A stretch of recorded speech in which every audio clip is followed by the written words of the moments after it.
My name is Rona Matheson and I'm the Chief Executive of Starcatchers. My name's Heather Armstrong and I'm the Creative Skills Manager for Starcatchers. Starcatchers is Scotland's national arts and early years organisation, and we specialise in providing arts and creative experiences for babies, toddlers and young children aged 0 to 5 and their parents and carers. And our vision is about enabling as many of Scotland's children to engage with and participate in high quality arts experiences. So we deliver 3 strands of activity. Our community engagement programmes are placing artists in community contexts, very often in some of our most challenging communities, to work with very young children and their parents and carers. So that's either in nursery settings or in local art centres, to look at what happens when you have a consistent contact between artists and the same group of children over an extended period of time, whether that's 6 months, 12 months, 18 months, etc. We also deliver a programme of creative skills training, which is designed to build the creative confidence and capacity in people who work with children and families in their daily practice. So nursery staff, early primary school teachers, childminders, play workers, the full range of people who are working with children and families in Scotland. And the third thing that we do is to produce and tour high quality, inspiring, age-appropriate theatre performances or visual art installation experiences that we can tour to a range of venues across Scotland, art centres, nurseries, libraries, community centres, and we also take some of that work internationally where possible. So in the Scottish education system, there's now a big emphasis on children leading their own learning. So, ideally, Curriculum for Excellence is about tailoring ideas to, or ideally, Curriculum for Excellence is about tailoring the learning to the needs and interests of the child. And it's about giving them the space to explore and learn by themselves. So the adults are there to support them in that process, but they're not there to dictate, this is what you're going to learn, this is how.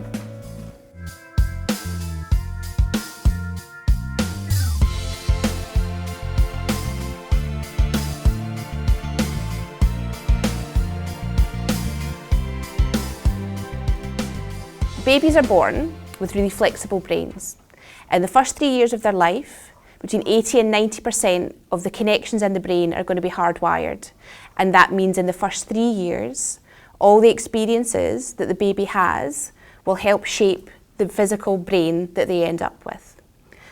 This means that it's very important for babies to have a variety of different experiences, preferably really positive experiences. And what happens is the more experiences a baby has, the more positive experiences a baby has, the more complex the structure of their brain becomes. This gives them a really flexible brain, it gives them a very well-developed brain, and the arts are a really great way of developing this brain structure.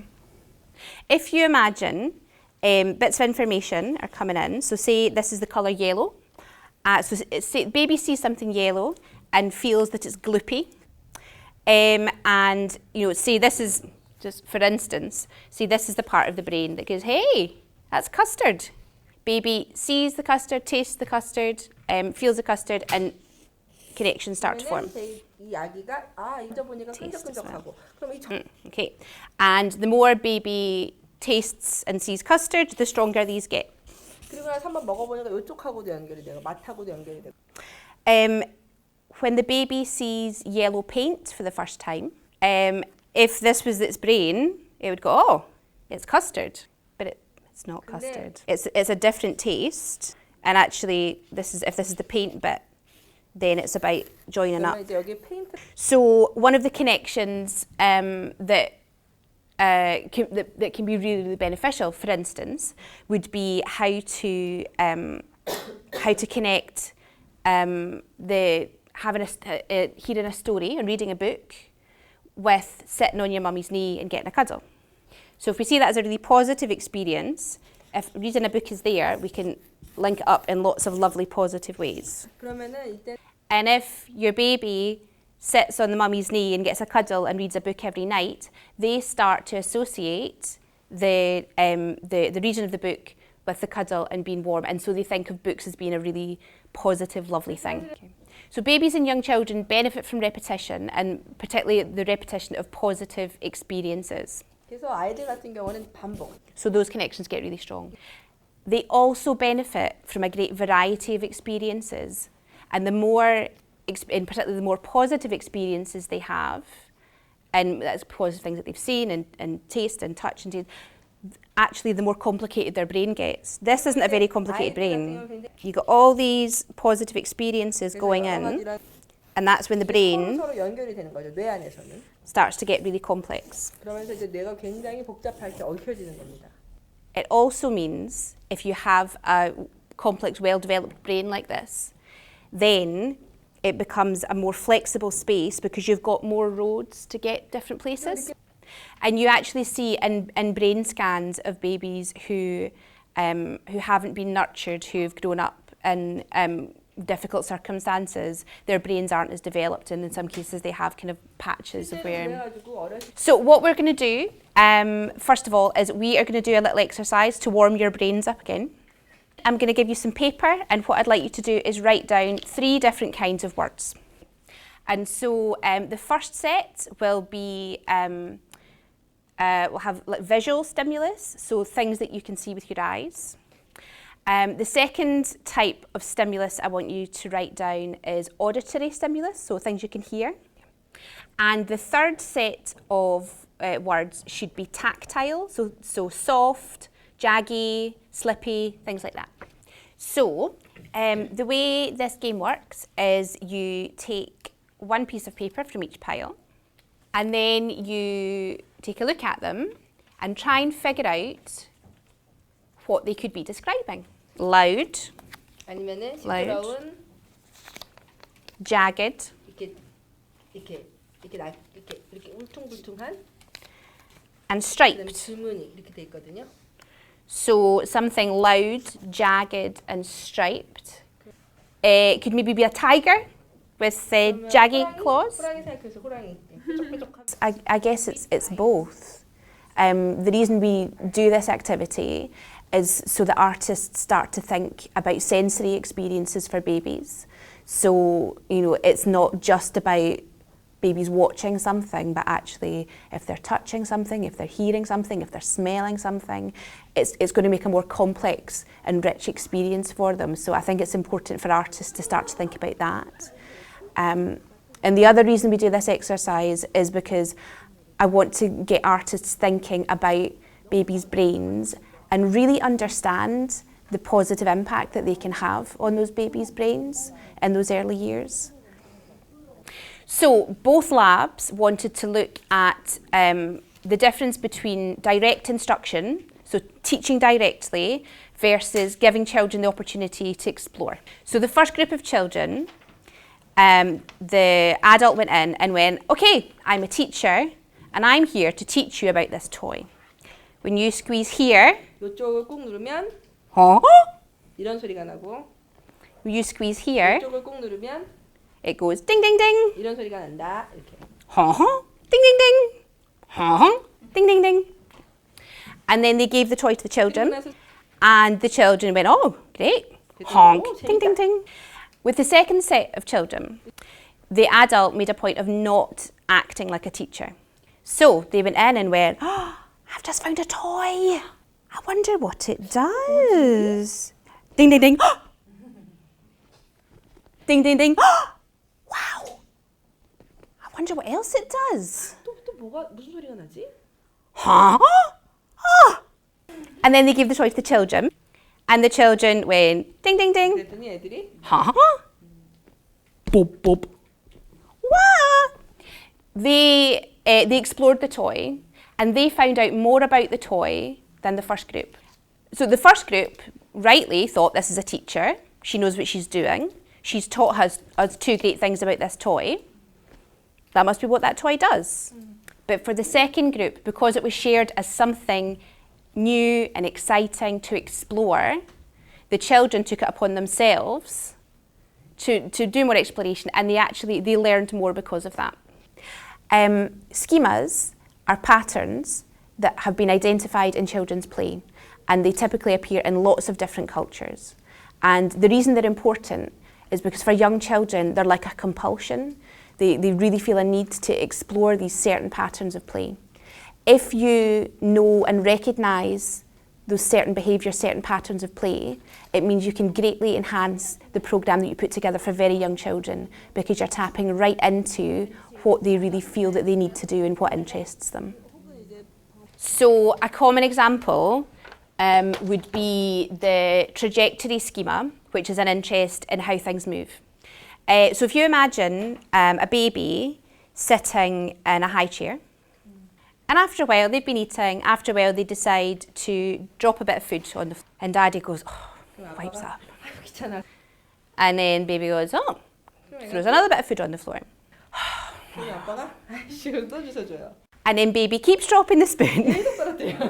Some people might look at that baby and think, that baby is being annoying, or that baby's being bad. But it's actually a really important learning process that baby's going through. Because that baby is learning about food versus a spoon. So if you drop food, then it splats. So if you drop a spoon, it bounces. It's learning about gravity. So the spoon always goes down, it doesn't go up. Yeah. It's also learning about daddy and how many times daddy's going to pick up that spoon. So, I mean, that's just one example. And I'm talking a lot about babies at the moment, but you see young children revisit these schemas again and again and again. And what tends to happen is after they've explored it at one stage, they'll be happy. And then when they get a little bit older, they'll think, oh no, actually, it's probably not a conscious thought, but they have that compulsion to go back to it again. And it means a knowledge of schema can be really, really useful when you're planning and designing activities or spaces for young children, because there's although you can't be guaranteed, it's fairly safe to say that at least some children will enjoy spinning round, will enjoy rotation schema. When we were exploring schemas, it was important to choose open-ended materials that could be used in a variety of ways. So we began by using the blocks, which can be used in lots of different ways. But I think it suited the group quite well in terms of being able to sit fairly quietly, to try lots of different schemas in lots of different ways, but in a way that wasn't going to draw attention to themselves, that they could feel quite comfortable with. It could start off small. The other nice thing about playing with blocks is that most people have played with blocks when they were little. And I think when you are thinking about arts activities for little people, for young children, it can be really beneficial for you to remember what it feels like to be a young person, or to be young. So we started off with the kind of fine, small movements that allowed people to make mistakes without anyone else seeing, really. I wanted to include the pens on sticks, because I wanted them to be able to explore kind of gross motor activity, so to really look at what it feels like to do really big movements. And again, for very young children, those big movements are really important, and they need to master them before they can master the finer movements. And I also wanted to use the scarves, because again, they help people to explore the big movements and really help them kind of understand, you know, what that feels like, and that kind of sense of freedom.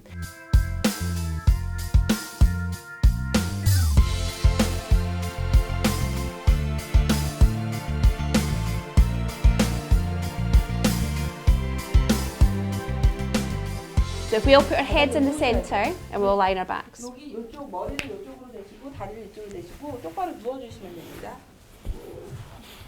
Okay. So, when babies are in the womb, they tend to be quite tucked up and with their arms and legs in. So if we try doing that. But when they're in the womb, they don't just stay like this. They start building their muscles when they're still in there, and they do that by stretching. 자궁 안에서 이렇게 가만히 있는 게 아니라 팔도 다리도 뻗으면서 전체적으로 근육을 발달시킵니다. And sometimes, sometimes it really feels like they're trying to beat you up from the inside. We'll skip the part where the baby's born, but when you're a brand new baby, you spend a lot of time on your back, and although you've been working hard in the womb to build up your muscles, you don't have much control. So one of the first moves that babies learn to do is to turn their head to the side, and that's a kind of a natural reflex they have from birth, and that's because they're looking for food, so they're looking for their milk. So if you just start doing that, just try turning your head to one side. Yeah, and that's a movement that's led by the chin. So just can let your chin lead you one side to the other. Yeah. And then eventually, after, and obviously they still, move their arms and legs at the same time. 그러면서 이제 팔다리도 계속 움직이겠죠, 애기들. But they don't have much control. 근데 이거 제대로 본인이 제어가 안 돼요, 그죠? Okay. And then eventually, after a few months, the turning of the head turns into a roll. You lead by your chin and just roll. 턱부터 해서 이렇게 한번 돌려보세요. 턱부터 돌려가고 몸도 Onto your front. 예, okay. 엎드리기를 하게 되는 Yeah. 거죠. See, and their arm gets stuck and they go, whoa! 이렇게 돌려버리. Eventually, you learn to land like this. 그리고 나서 이제 팔을 앞으로 옮길 수 있게 됩니다. Yeah. But then eventually, they learn how to do this. 그리고 나서 이제 여기까지 할 수 있게 됩니다. 이렇게 위로. 예. And so they learn how to control their arms first, and then they start to learn how to control their legs. And then eventually, they manage to get their foot underneath, and then 그리고 다리를 구부리고 이렇게 이제 이 상태까지 갈 수 있습니다. and we're crawling. 이제 기어야죠, 그죠?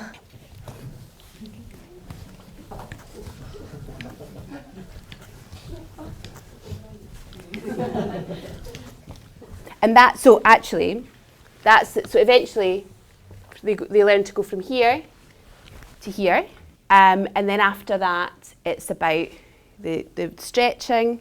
그다음에 이제 팔을 이렇게 위로 뻗어가지고 일어나려고 하는. Yeah, and then pulling themselves up, 일어나려고. and then eventually standing. 결국에는 이제 일어설 수 있게 되는 거죠. Yeah, and some babies do miss some steps. And it can be really beneficial for them to go back through those steps during play when they're older, because that means that they finish the brain development.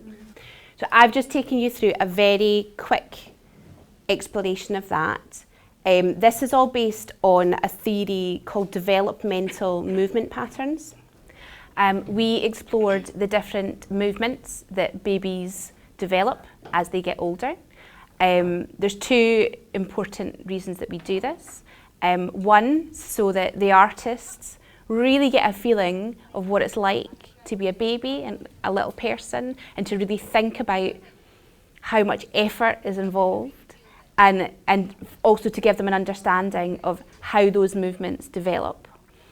It's also really useful because once children have gone through those movements and they're up and they're walking, they still like to revisit those movements, and it can bring them a great deal of pleasure, and also be a really good way to engage them by giving them the opportunities to revisit the different movements that they went through when they were a baby turning into a toddler. As babies go through the different movements, that supports the development that's going on inside their brain as well. And so it's also a way of helping to support that healthy brain development, because as the brain develops, the movements become more refined, but also as the movements become more refined, the brain develops even further. So it's a two-way street, and actually physical movement is just as important for the development of the brain as other kind of thinking and kind of more sedentary. The reason the pens are on the sticks is because for small children, they develop gross motor skill, big movements, before they can move on to fine motor skills. And what you sometimes find is that for children who don't want to sit down and draw, people think they're not arty. Put it on a stick, 그렇지 않습니다. it becomes a gross motor activity. So you can see, if you are 3 or 4, and you spend most of your time, or indeed you're still mastering big movements, how difficult little movements are. One of the visual artists that we work with at Starcatchers is also a movement artist. And when he's working with little children, what he does a lot is he gets them to go through the movements before they sit down to the visual art. And what you find with young children, and that I also find with you, is that if you physically go through those movements first, then your body understands better what it needs to do. So that's really harnessing what young children are good at and enjoy doing naturally, but then it's helping hone skills. I wanted to use the hoops because I think it can be really useful to work at scale. I think as adults, once we have perfected our fine motor movement, it can be really tempting to stay using fine motor movement. And for young children, actually, gross motor movement is really important. So the size of the hoops gave the artists a real drive to move their whole bodies and to use gross motor movements and combine them with the different developmental stages of the baby movements that they'd already been exploring. So it's very much a case of giving them something that's going to help to explore those gross motor movements. And if you use them with children, again, it's giving them the opportunity to explore something that helps them develop those gross motor movements, which they're always really interested in developing. The other thing about the hoops is that they're another open-ended object. So it's a fairly plain object that can be used in lots of different ways and helps inspire that imagination and those different types of creativity.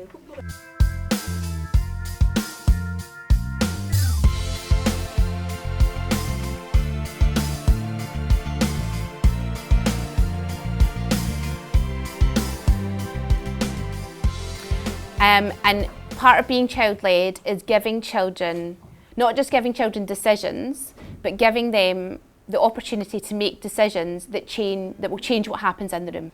So earlier on, when we were doing the exercise, moving around the room, making the circles, I'll let you into a secret. I know how to make lots of different types of circles. So I could have led that whole exercise and taken you through all the different types of circles, but instead what I did was give you the chance to change what was happening in the room. And I think that's important.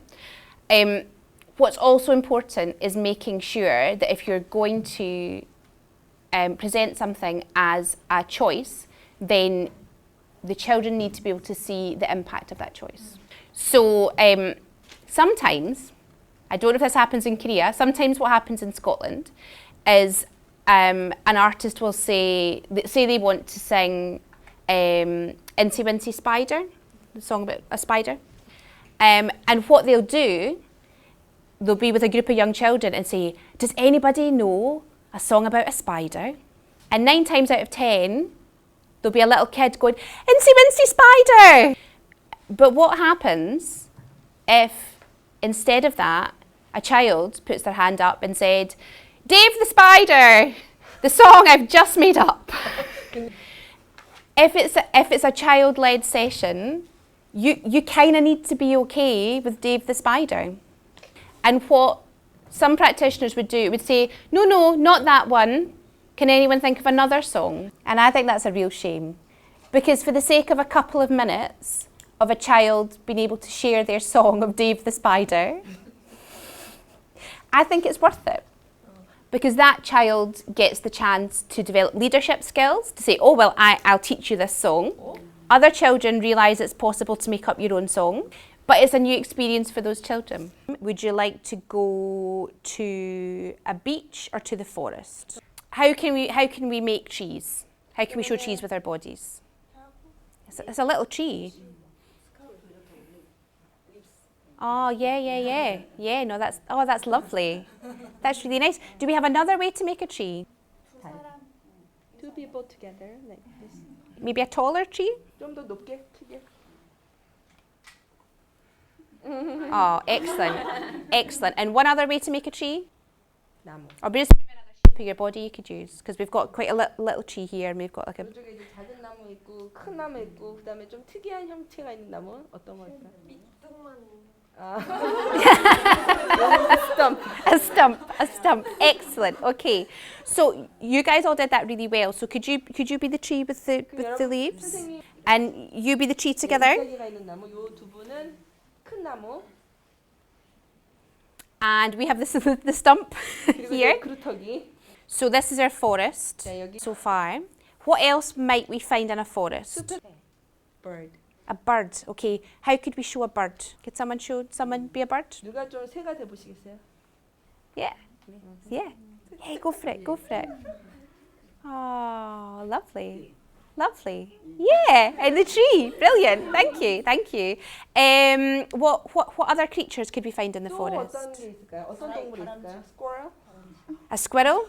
Yep, excellent. Okay, how would we do that? 어떻게 할까요? Right. Oh, yay! And is this a magical forest or is this a scary 그럼 forest? 이건 scary forest? Scary forest. And we can build this up, I think, by putting the trees in first, and then the bird, and then the squirrels. 이거를 And can we all just sing some kind of scary music, quite low, but with our voices? So, spooky forest. 숲이 Make- 되시는 분들만 숲이 되시는 분들만 좀 으스스한 소리를 내주세요. Okay, okay. Right, spooky bird. 자 이제 무시무시한 새가 들어갑니다. Okay, spooky squirrel. 무시무시한 다람쥐가 들어갑니다. Okay. Now you guys need to try and get through that forest. 너무 무서우니까 살짝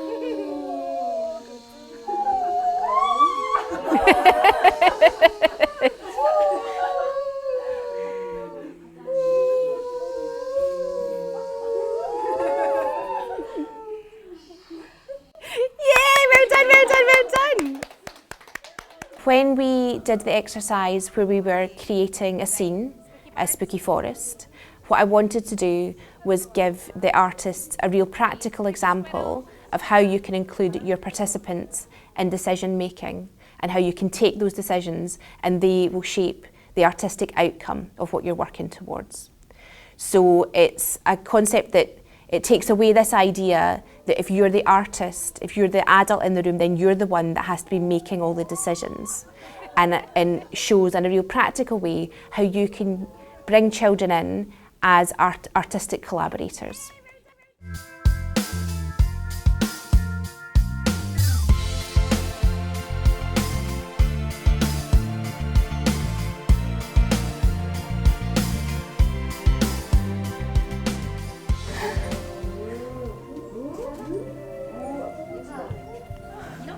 다 같이 안녕하세요. 안녕하세요. 반갑습니다. 보따리 아니면 천이 있어요. 자, 우리가 이제 이거를 한번 만져볼까요? 어떤 느낌인지 한번 만져보세요. 자, 느낌이 어때요? 거칠거칠해요. 거칠거칠해요? 밀가루. 미끄러워요. 또 밀가루. 밀가루 만졌을 때 느낌. 또 다른 친구들은 어때요? 아, 진흙탕 같아요. 아. 자, 하나, 둘, 셋. 자,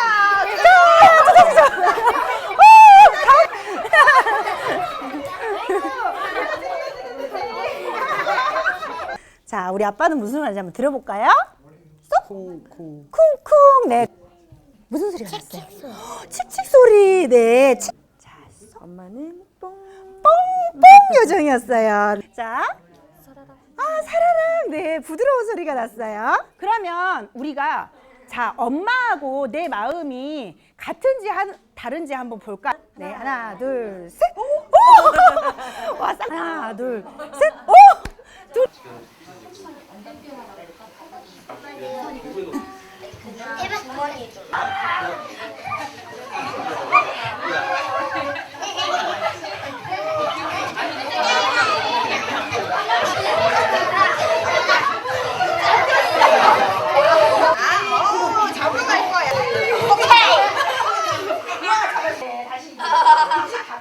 엄마 아빠 사랑해요. 저는 이제 아기가 커서 조금 체험을 많이 해보는 편인데 이게 체험을 하러 가면은 무엇인가 주어지고 그거를 가지고 만들어보는 그런 활동이 많아요. 근데 저도 그런 거를 아이가 너무 좋아하고 하니까는 많이 접하게 했었는데 오늘 해보니까 그런 활동들은 조금 더 아이에게 더 안 좋을 수도 있겠다라는 생각이 들었고 저도 아이들하고 놀아줄 때는 조금 더 제 마음 자체도 오픈을 해서 놀아줘야겠다는 생각이 들었습니다. 정말 아이들한테 필요한 교육이 무엇인지 연구를 정말 많이 하셨다는 생각이 들었어요. 이게 저희가 어제 워크숍 실전을 해보면서 제가 정말 느낀 게 많았거든요. 예, 제가 이제 사실은 이제 교육 전공이 아니고 미술 전공이라서 사실은 그 아동 발달에 대해서 이렇게 체계적으로 공부해 본 적이 없었어요. 근데 그분들 이렇게 계속 강의를 들으면서 왜 예술 활동이 아이들이 뇌 발달에 이게 영향을 주고 꼭 필요한 교육인지 정말 이렇게 몸으로 느꼈던 시간이었어요. So my advice to the artists would be don't be afraid to experiment and don't be afraid to make mistakes because mistakes are an important part of the artistic process anyway, and particularly when you're working in a child-led way, you need to be prepared for the children to make mistakes as well, and for all of you to be able to foster an environment where things can be less than perfect and we can learn from them. And as long as we have the space to improve on that, then it ends up being a really positive experience. I hope that taking part in these workshops has helped the artists and the parents to realise just how important a child-led approach to the arts is and just how beneficial it can be for children. And I hope that they take those ideas and they use them through their practice and through their parenting as well to help develop really positive relationships and give children the best start in life.